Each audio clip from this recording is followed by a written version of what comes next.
isn't a single story in the Bible of a true servant of the Lord Jesus Christ that did not endure some of the worst hardships that got to the very end and pierced past them. No one has ever killed themselves in the scriptures that was a man regarded by God as looking at his heart, or as righteous, pious. So the Bible is our source of authority. The veracity therein is what it is that we run with, you guys.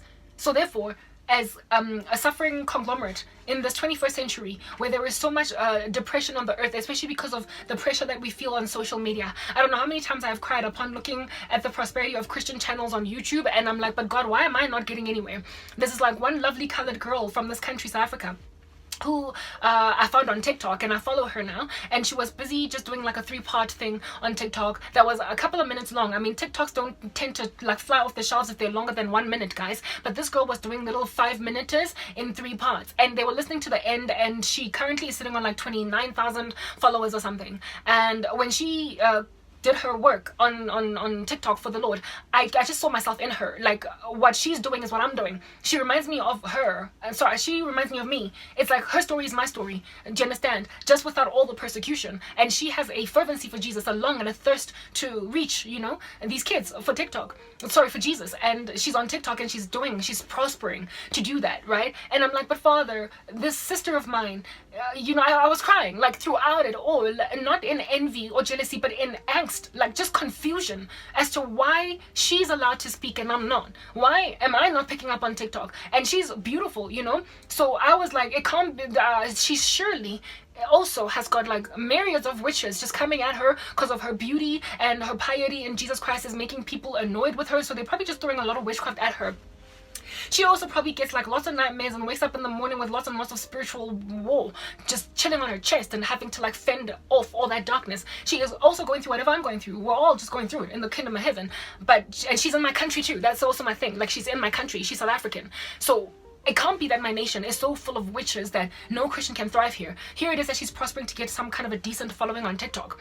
Why am I not able to do that? There is no motivation that I gain on the daily from doing what work I do. Like, I come here and I get no reward. And if at all witches are not to account for this, then what's going on, right? So I am really just struggling. I'm really just struggling, and with little motivation, going nowhere, my numbers stagnated. I then go on and find myself asking God, clearly you don't want anything to do with me, so I guess I might as well just like end myself then. But the Bible does say that God gives us, all of us, a measure of grace, a measure of faith, and so whatever work it is that he has put or set apart in a son or a daughter of the living God, he will give them a measure, whatever grace is needed for them to do that work, whatever measure of faith it is that is needed to do that work. So I am going through a lot of rubbish right now. I'm severely persecuted, and so God has given me grace to go through this in a way that might feel a little bit overwhelming for any other Christian that is has not been given my kind of calling or whatever it is that I'm supposed to do out here in these streets. So to compare my ministry with that of another similar Christian is unhealthy. That can cause a lot of depression. So comparison, even within the Christian faith, you guys, it doesn't just happen with people in the world. It can linger, melancholy. It can make you sad when your channel is sitting on 1 view per video, and you've got like a sister that's saying a similar thing, and she's got like 20,000 people that are following her, liking, 4,000 that have shared, and you know what I mean. So that's basically what's going on with me.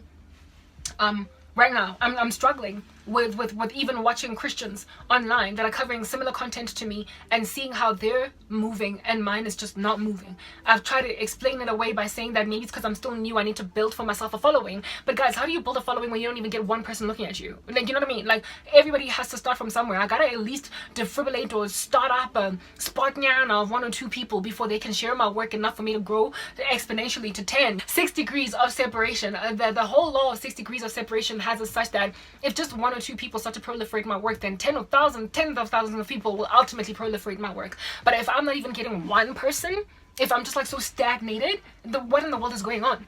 So that stuff has of course induced in me quite a lot of depression. It has really made me very sorrowful, very scared as to what's going to happen tomorrow. But that is leaning on my own understanding, is it not?